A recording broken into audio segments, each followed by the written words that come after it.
ইসলামের অন্যতম একটা সৌন্দর্য হলো মসজিদ, মাদ্রাসা, এতিমখানা, কল্যাণমূলক কাজ এগুলো পরিচালনা করবার জন্য ওয়াকফের ব্যবস্থা রাখা হয়েছে ইসলামে।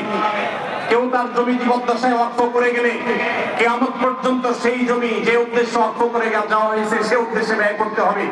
ওয়াকফের জমি কেউ বিক্রি করতে পারে না, এক্সচেঞ্জ করতে পারে না, দখল করতে পারে না। যে উদ্দেশ্যে ওয়াকফ করা হয়েছে এটার পরিপন্থী কোনো কাজ করা যায় না। ওয়াকফের এই চমৎকার উদাহরণের কারণে পৃথিবীতে কল্যাণমূলক কাজ আজীবন বেঁচে থাকবে। সেই সাস্টেইনেবল ওয়াকফের মাধ্যমে সাস্টেইনেবল ডেভেলপমেন্টের ব্যবস্থা ইসলাম রেখেছে। ভারতবর্ষে মুসলমানদের শত শত বছর চলে আসা 8.7 লক্ষ সম্পদ, যেটা টোটাল ভারতবর্ষে যত প্রাতিষ্ঠানিক সম্পদ আছে এর মধ্যে তৃতীয় সর্বোচ্চ, সেই সম্পদ আজ ভারতের হিন্দুত্ববাদীরা গ্রাস করবার জন্য নতুন করে সংসদে বিল তারা পাস করেছে। আপনারা জানেন এই বিলে সুস্পষ্টভাবে বলা হয়েছে যে মুসলমানদের ওয়াকফ বোর্ড, যেটা নিতান্ত ইসলামিক একটা বিষয়, এটা এতদিন পর্যন্ত মুসলমানরাই পরিচালনা করে আসতো। এখন রাজ্য এবং কেন্দ্রীয় ওয়াকফ বোর্ডে দুজন অন্য ধর্মাবলম্বী অমুসলমান হিন্দু তাদেরকে বাধ্যতামূলক ভাবে ওয়াকফ বোর্ডে অন্তর্ভুক্ত করার জন্য আইন করা হয়েছে। তার মানে মুসলমানদের মসজিদ পরিচালনার জন্য মুসলমানদেরকে ঢুকাইতে হবে কমিটিতে। এরকম ন্যাক্কারজনক, এরকম জঘন্য বিল আজকে তারা লোকসভায় পাস করেছে।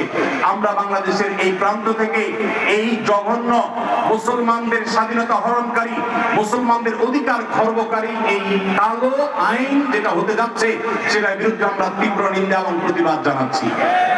ভাইরা আমার, আমাদের দেশের পান থেকে চুন খসলেই যারা সংখ্যালঘু অধিকার বলে চিৎকার চেঁচামেচি করে আর নিন্দা জ্ঞাপন করে, তারা যুগ যুগ ধরে যে মুসলমান নিধন করে আসছে, সেখানে সামান্য একটু গোশত পাওয়া যাওয়ার কাল্পনিক অভিযোগের ভিত্তিতে দিন দুপুরে মানুষকে পিটিয়ে মেরে ফেলা হয়। হোলির রং গায়ে মাখতে না চাওয়ার কারণে দিন দুপুরে পিটিয়ে মানুষকে মেরে ফেলা হয়। তাদের উৎসবের নাম দিয়ে মুসলমানদের মসজিদগুলোকে ভাঙা হয় বুলডোজার দিয়ে।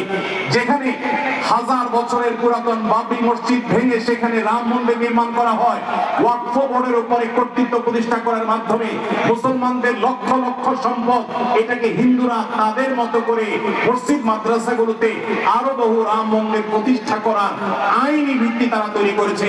এই কালো আইন, এই বিলের বিরুদ্ধে আমরা তীব্র প্রতিবাদ এবং নিন্দা জ্ঞাপন করছি। আমাদের দায়িত্ব হবে প্রত্যেকটা মানুষ ভারতবর্ষের মুসলমানদের বিরুদ্ধে এই ঐতিহাসিক জঘন্য যে পদক্ষেপ ভারত সরকার নিতে যাচ্ছে এর বিরুদ্ধে প্রত্যেককে যার যার জায়গা থেকে প্রতিবাদ জানাতে হবে।